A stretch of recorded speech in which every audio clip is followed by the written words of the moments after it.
Hey, everybody, it's Scott Steen with winnersandwhiners.com coming to you with yet another baseball preview. Today, we take a look at the West, the AL West, and the NL West. So we're going to dive right in. Scott, are you ready? Yep, let's do it. Man, I'm ready for some baseball. It's a week from Thursday. Yep. We're getting ready to crank it up, buddy. So this is one of the more interesting divisions, Scott. You've got the Houston Astros. They are the betting favorite in the American League West at plus 125. You got the second choice, your Oakland Athletics at plus 160. And then the Los Angeles Angels hoping for a little Disney magic out there in Anaheim at plus 375. Scott, am I crazy or is the wrong team favored in this division? I feel the same way. I feel like when I look at this, it's solely based on reputation because the Astros, of course, have done well in the division last year. I mean, in the last couple of years. However, the problem with that is that they didn't win this division last year. And yet they're still favored, and yet they're also going to be missing a bunch of key contributors from last season. You talk about the free agency moves, ended up losing George Springer. They were supposed to lose Brantley, but he ended up coming back. But Springer's gone. You look at the rotation. Verlander's probably out for the year. Yeah. Huge loss. And you might be without Valdez for either 2 months or the entire year. Nobody really knows yet about Valdez. Right. He had differing opinions on what he should be doing. But he's not going to be there for the start of the season. So if you want to actually look at the Astros, I think the lineup is still solid, of course. You still have Altuve, still have Bregman, still have Correa, Brantley, and Alvarez. So you do have some options there. For the bullpen, you got Presley as your closer. Joe Smith is your setup guy. Fine. I think that's okay. But the question is with the rotation. You have Greinke as your new number one, who, don't get me wrong, is a solid pitcher, past his prime, but he should be, I'd say, a number two at this stage. I think he's a solid number two. Yeah. You have McCullers, who has been pretty up and down throughout his entire career when healthy. Odorizzi, who has been injured a lot and was awful last year. You have Christian Javier, who I actually like. I think he's a pretty good young pitcher. And you have Urquidy, who I do like. So I think that you do have an okay back end of the rotation. McCullers is your arguable number two, and Odorizzi is your number three. I can't trust either guys after last year. And if you look at everything that this team has lost in terms of just production from Springer from the leadoff spot and the injuries to the pitching staff, I also don't really like Dusty Baker as a manager. So why do I think this team's better than Oakland? I think Oakland, I don't know if they got better this past offseason, which we'll get into in a minute. They didn't get worse. Houston clearly got worse. Yeah, and McCullers is a guy that doesn't have a lot of durability. He's never made more than 22 starts in a season. He's never thrown 160 innings in his entire career. So you better hope Framber Valdez gets his butt back there, and we'll see what happens with that finger. Yeah, I want to. I'm gonna probably take a spin with this Oakland Athletics team, Scott. And we talked about it before. They've got some very nice arms out there. They've got a couple of quality lefties. They've got. I love Frankie Montas. I love Bassett. Jesus Luzardo. This kid can throw the ball too. And you know what? You want to take a flyer, you want to have some fun, watch AJ Puck throw the ball. Yeah, second half of the year, Minaya also returned to form. So. Yeah. I always give up on Minaya because he's an ex-Royal, but he does have some talent there as from the left side. So also the bullpen. I like this rotation better than I like the Astros rotation especially without Verlander or Valdez. So I agree, and I think we would both agree that we like the A's bullpen more than Houston's. I know that losing Hendricks is not fun because he's one of the best closers in baseball. Having said that, Trevor Rosenthal, who was great with the Cardinals during most of his career, then was awful for about 2 or 3 years. Yeah. Royals, I don't know what exactly they did to him, but they Mike Matheny, baby. They rearranged some things in his head and his mechanics, and he actually was really good last year. So Talking about replacements, pretty good option there as a new closer. Plus, you still have Jake Diekman as your setup guy, and Diekman was arguably the best reliever in all of baseball last year. Yep. A .42 ERA, which is just insane. That's sick. But you go through the rest of the team, I'm not a big fan of Sergio Romo, but he is a veteran who can probably get you the 7th inning if you really need it. But for the lineup, they made a lot of moves. They've got Mitch Moreland at the DH spot, and I like Moreland. Right. Picked up Elvis Andrews, who should help fielding at the shortstop position. after they lost Simeon, who was awful last year.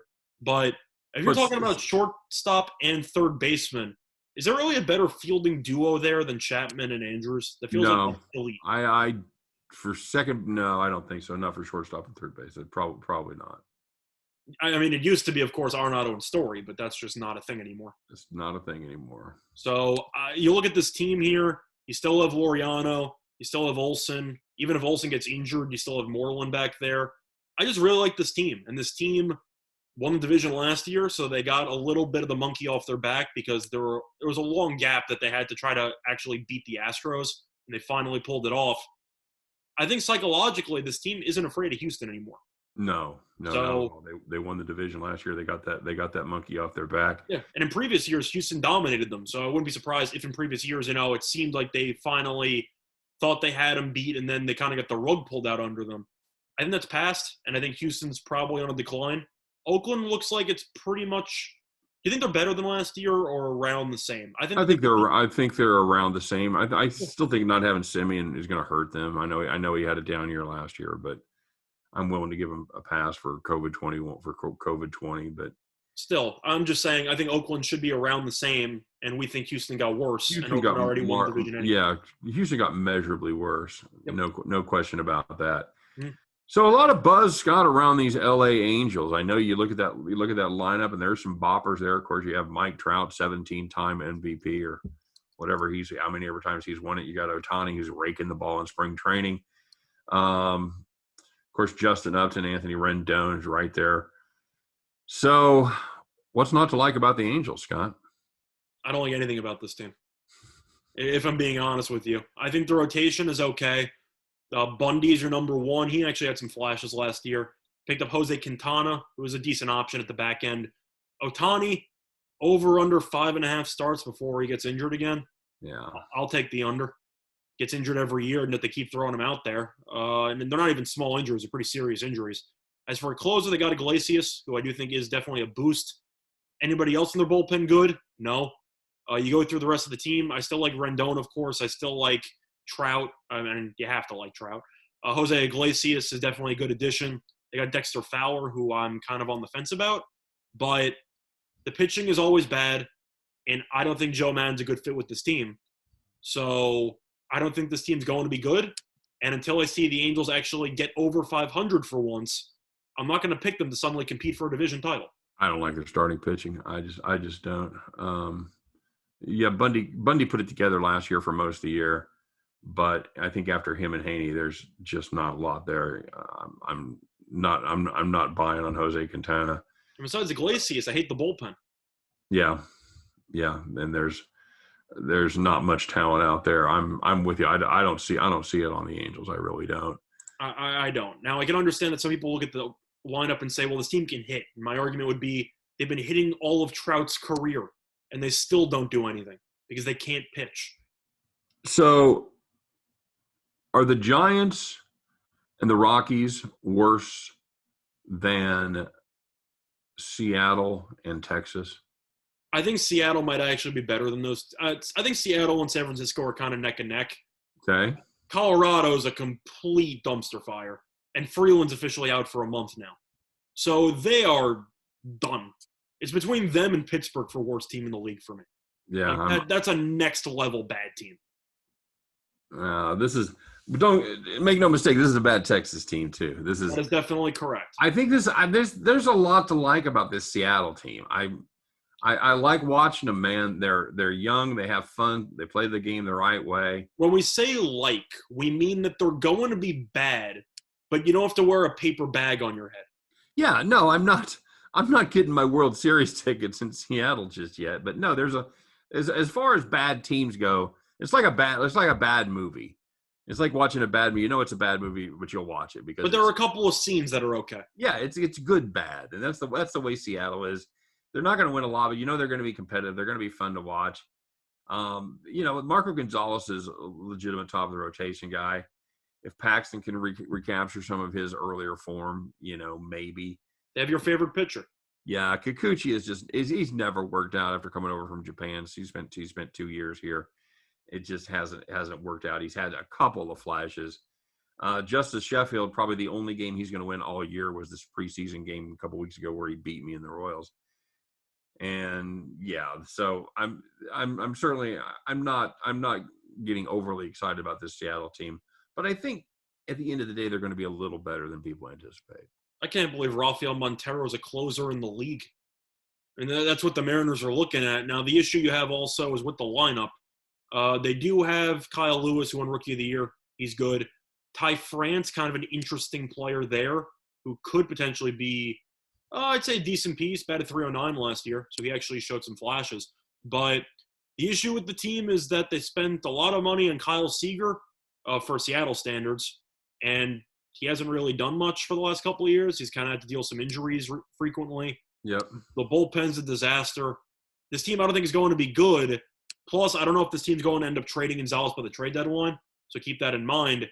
But I actually do like that this team invested in starting pitching during the free agency.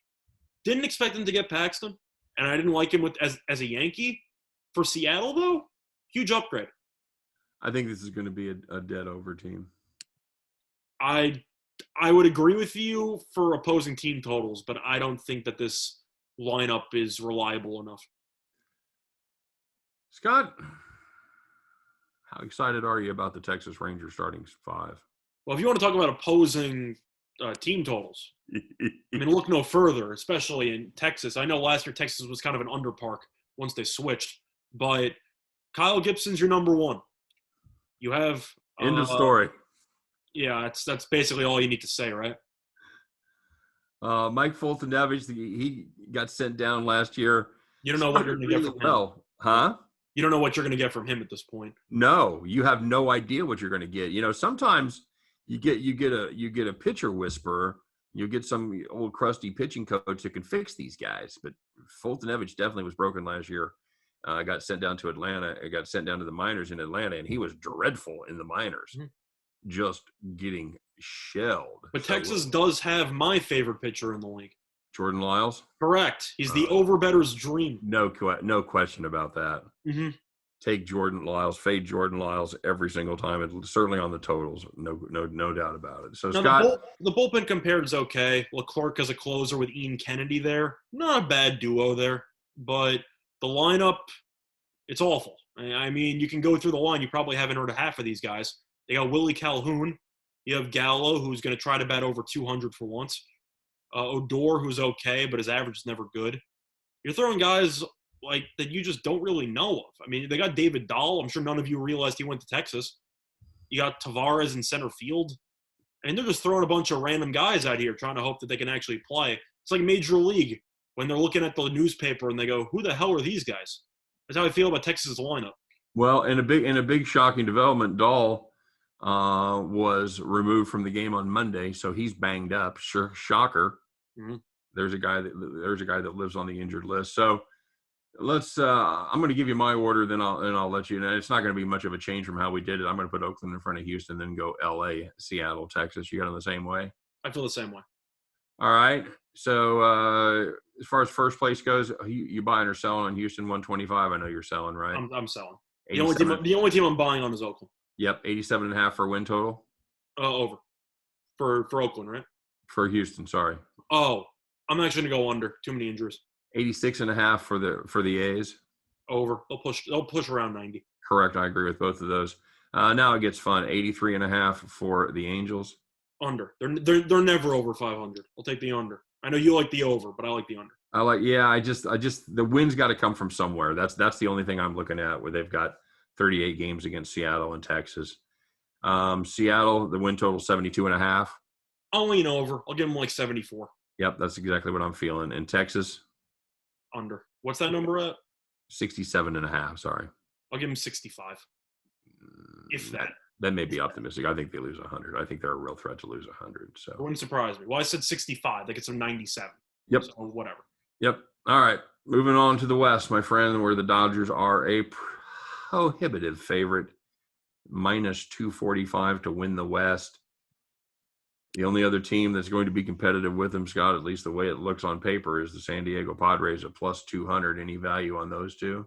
Well, the way that I look at it is we're kind of in agreement. Spoiler alert: we both think the Dodgers are going to win the division. but you can't take that price. I mean, that's an absurd price to lay. Like, you Nope. can't do that. Nope. And see what watch Wednesday's video about the Yankees. It's kind of the same situation. You pray for the Dodgers to maybe get off to a slow start, have an injury. You don't pray for an injury, but you have an injury or two.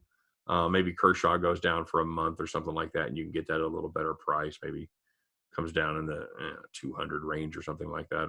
If I had to pick one team to bet on, I would pick the Padres for value at 2-1. Yeah. However, I love the Dodgers to win the World Series at plus 350. I think that's a joke. I think if you look at them when the playoffs start, assuming they actually get home field, what do you think they're going to be, like plus 175? Yeah. So I don't really know why they're not currently listed as plus 175. Everyone knows they're going to make the playoffs. Right. Bet Online has them to make the playoffs. Yes is minus 2,000. Like, I feel like it's a situation where if you think the Dodgers are going to be even nearly as good as they usually are, Yeah. you enter the playoffs, and you're probably going to end up getting double what the price would be if you bet them to start the playoffs. Yeah. Agreed. So I like the Dodgers to win the World Series there at plus 350. That's a solid play. We've and I know everybody's talked ad nauseum about this LA team. They're filled top to bottom with boppers, and that is just a sick rotation with Kershaw, Bauer, Buehler, Urias, and David Price. It's the best rotation I've seen since the 90s Braves. Yeah, it's probably the best rotation you've seen in your lifetime. Correct. Yeah, I'd probably agree with that, and it's just monstrous. The only flaw with the team is that Jansen's still technically the closer. That's an amazing thing right there. I still don't get it, but you got Trinan, who could easily fill in, Gratterall, who I really, really like. Got a lot of options there if Jansen falls apart, but the lineup's nuts. You already know that. Bellinger, Betts together is just stupid. Will Smith, Muncy, you know everybody. Seager. This team's just loaded. You know them all. You see them on TV all the time, and then you see them on the playoffs every year, so you're familiar with this team. They also have a bit of extra jewelry from last season. So this team's, unless they have like a World Series hangover, they're going to kill this damn league. The amazing part is the pitchers they've lost. They lose the position players. It doesn't matter. They got 40 prospects in the wings who are just ready to come up. They just keep replacing them with better pieces. They really do. Yep. I like this Will Smith kid. I think he's a great catcher. I think we're going to be hearing from him. Yep. A lot to like about these Padres. They have certainly. I don't know. We talked about it on our radio show today. I said top four. I said top 4 rotation. I don't disagree with that. They had top 4 rotation. Hugh Darvish, as long as you get good Hugh Darvish, Mm-hmm. But Hugh Darvish, Blake Snell, Joe Musgrove, Chris Paddock, and Adrian Morejon. Well, you forgot Lamet. I don't have Lamet listed, but yeah, Lamet. I don't know if is Lamet hurt? He could be, but I wasn't sure. Yeah, he didn't make his debut till yesterday, the 25th. Yeah, okay. So he's running a little bit behind, but yeah, they got Dinelson Lamet, who's going to be plugged into that spot for Morejon, I would imagine, then put Morejon in the bullpen for the bulk of the season. We're talking about, yeah. Yeah, absolutely. So this is that's a darn fine starting rotation right there. Of course, they've got Fernando Tatis, they've got Machado, Hosmer, Tommy Pham, Will Myers. You like Melanson as a closer or no? It's an upgrade. Well, yeah, it's an upgrade from last year, not an upgrade from the year before, but correct. Yeah, anybody would be better than Kirby H was last year. As good as he was the year before, he was that bad last year. So that's what I'm saying. So you actually got a closer who can actually shut the door a little bit. I think Pagan's a pretty decent option as well. The lineup's very good, of course. You got Tatis, you got Machado, you got Hosmer. Everyone knows how good this team is. I think they'd be the favorite in a lot of divisions. And then we've got the Three Stooges here at the bottom, Scott. You've got the Arizona Diamondbacks. Every year Arizona gets out there, they make a little noise like they're going to have something this year, and then August rolls around and they're like, oh yeah, we're the Diamondbacks, and then they end up kind of choking it down the stretch. May not get that far this year. They do have a couple of young pitchers that I like a lot. They have Caleb Smith and Zach Gallen that are going to go. They got Mad Bum and Luke Weaver though at the top of the rotation, and I don't think anything's good is going to come of that. I like the rotation before Gallen had the hairline fracture in his forearm. Yeah, that's We talked about that. Yeah, injured himself while hitting in the batting cage. Nicely done there. Probably going to be out for at least 2 months minimum. Yeah, not good. Not good. Yeah, Ketel Marte, Peralta, Christian Walker. I like Rojas. They've got some players there, but I think there's just too many dead spots there. I know you're kind of a Nick Ahmed fan. He's okay. Good fielder. Yeah, I don't think this team's very good. So, but they are the 1927 Yankees compared to these two teams, Scott, and that's going to be the San Francisco Giants and the Colorado Rockies. Just no. Well, the Giants. I will say this: the Giants have a starting rotation that they've got guys that have pitched well before. A lot of other rotations are guys that are just never been good. You mean this century or just in general? What's that? You mean this century or just in general? Mostly this century. You've got Gausman and Cueto. You got DeSclafani. When was the last time Cueto had a great year, though? What, 6 years ago? A great year? Like 6 years ago? Probably. Let's see. Yeah, probably. I mean, he came to the Royals in 2015. And then I think he had a good year the year after that when he went to San Francisco. So yeah, 5 years. It's not a pretty rotation, but it has names that you recognize, and you know that there's some upside with some of these guys. Thanks. I'm saying, is that a fair way to put it? Yeah, I mean it's a fancy way of saying what I just said, but sure. Yeah, but I feel like I have to ask though, because a lot of people might be curious. Giants were 1 game out of making the extended playoffs last year. Was that a fluke? Yes. I think it was a fluke too. Yes, it was. That was nobody's taking the Marlins this year either. The one question that I have for you, which I mentioned on the radio show, but I have to reiterate it. I have no idea what the Giants are doing.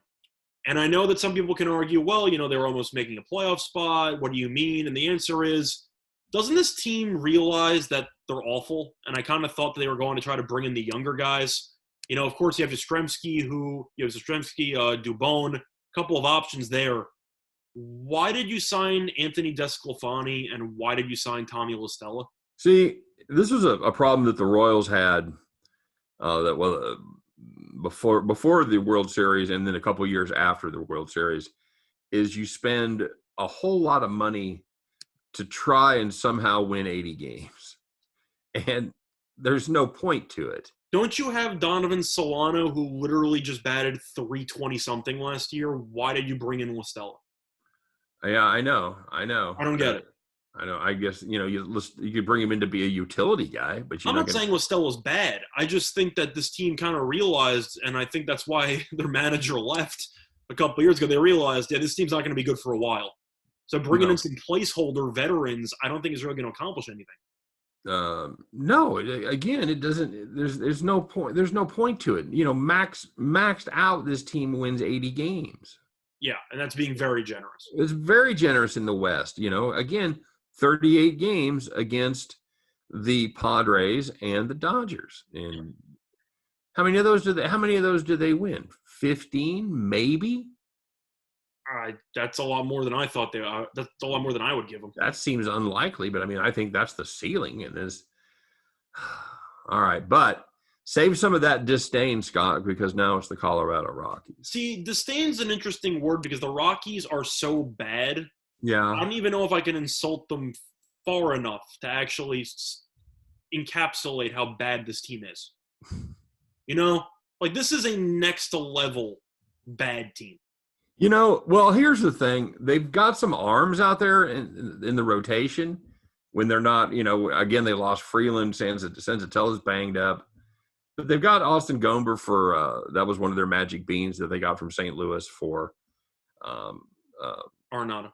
For Nolan Arenado. But John Gray has shown flashes. Marquez is a fine pitcher, but holy crap, has this lineup got problems? It's not pretty. What do you like there, Scott? Other than Trevor Story, Charlie Blackmon, maybe you're a CJ Cron fan. Okay, fine. Cron, I actually think Cron will do well in Coors just because his fly ball style of play should. Yeah, I was going to say he hits a lot of warning track home runs. So yeah, he probably will be outstanding in Colorado. But the thing about this team is, you knew actively when they got rid of Arenado and $50 million this team doesn't exactly care about winning. And the thing you have to wonder is that Blackman and Story, when this team is in the absolute cellar, which you know they're going to be, gone. I think Story might be held on to a little bit longer to try to pretend to keep the fans interested. Blackman's gone. There's no chance Blackman comes back. Like, he's done. Agreed. So you're looking at a situation where your two best players might be shipped off by August or by, July, whatever, when the trade deadline is. I'm going to hold off on my season tickets. I was just saying that right now. I think the Rockies fans might be the most might be benefiting the most from COVID because they're not able to actually go to their games. So they could change the channel on television. I don't know. I don't know if they're having attendance in Colorado or not. All I know is I've seen tanking in other sports. You had the Dolphins. You had, of course, the Hinkie 76ers. This is the baseball version of Sam Hinkie 76ers. I don't even know what are you tanking for? That's the point, though. No, but I'm just saying on roster construction, this is one of the worst teams I've seen, basically intentionally, in a long time. They're just saving money. That's probably early 2000s Tigers when they lost like 120 games. Or up there. Or, and stay with me, the 2021 Tigers. Yeah, I guess. Maybe they may not be as bad as the team that lost 120, but I'm saying that I don't know if they're going to challenge for the record, but if they did, I would not be surprised. And I don't know what the odds are on the manager to get fired. If he keeps his job, he deserves a raise. You'd blame the manager. They got to blame somebody.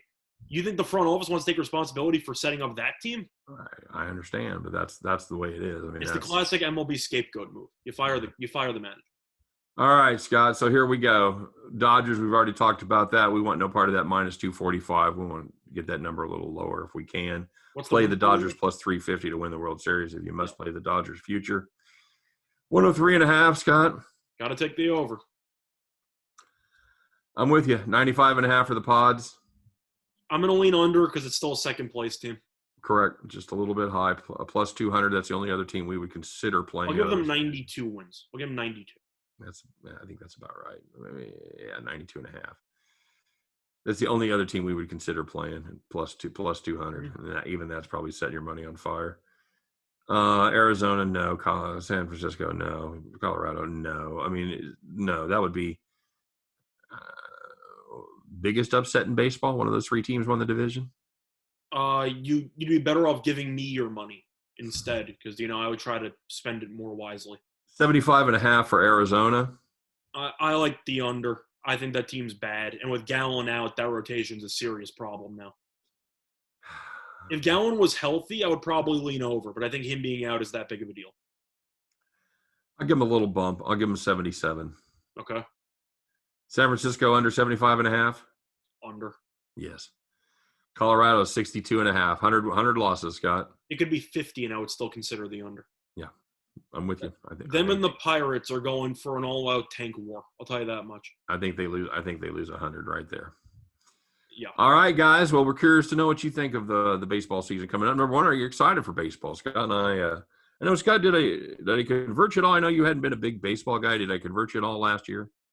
Well, the thing is that I still follow baseball a lot. It's from betting perspectives. I prefer to bet on other sports, but I still follow it all the time. Oh, what other sports are you loading up on in August? Tennis. Okay, well, fair enough. I had an answer ready for you. Ask a smart-ass question, you get a smart-ass answer. Very good. I follow tennis. I'm sorry to, admit that I follow another sport. Well, you're a rich kid from Long Island. I think it's pretty much what you have to do. So the only thing I'm missing is a country club. Right? But you go to Florida. That's the law. I'm sure you play in the. You go watch the Doral. Have you seen the Doral? Have you gone down there and watched the Doral? No, I went to the Miami Open. You go to the U.S. Open too in Flushing Meadows. I've gone. Yeah, see, I'm a tennis guy. Well, great. I'll be capping baseball, and then the 4 people that watch tennis, you can be capping for them. That'll be fantastic. As long as people pick winners, I don't think it matters. But no, of course, we're still going to do our baseball shows. I'm still knowledgeable with teams and everything like that. It's just a matter of I bet on it, but it's not my preferred sport. Okay. Well, we'll be excited to get those tennis picks coming in, Scott. I'm sure you will. Ready to roll with those. But for the rest of us, no, and you know what? I'm making fun of you, but there's some great money-making opportunities in tennis. I have known a couple good tennis handicappers. And there's a lot of fun to watch, play over under in games and the spreads, and it's kind of cool. I admit that. I'm just giving you a hard time, and I know you are a good tennis handicapper. Mm. But this year, tonight, it's all about baseball. So you guys, appreciate you watching. As always, don't forget to give us a thumbs up. Don't forget to subscribe. Don't forget to check out winnersandwhiners.com for all of your handicapping needs. For myself, for Scott Reichel, Mr. Tennis, we appreciate you guys watching today. Hope every one of those tickets in your pocket turns into cash money back at the window. You guys have a great day. Thanks for watching. We'll see you tomorrow on Today in Sports Betting.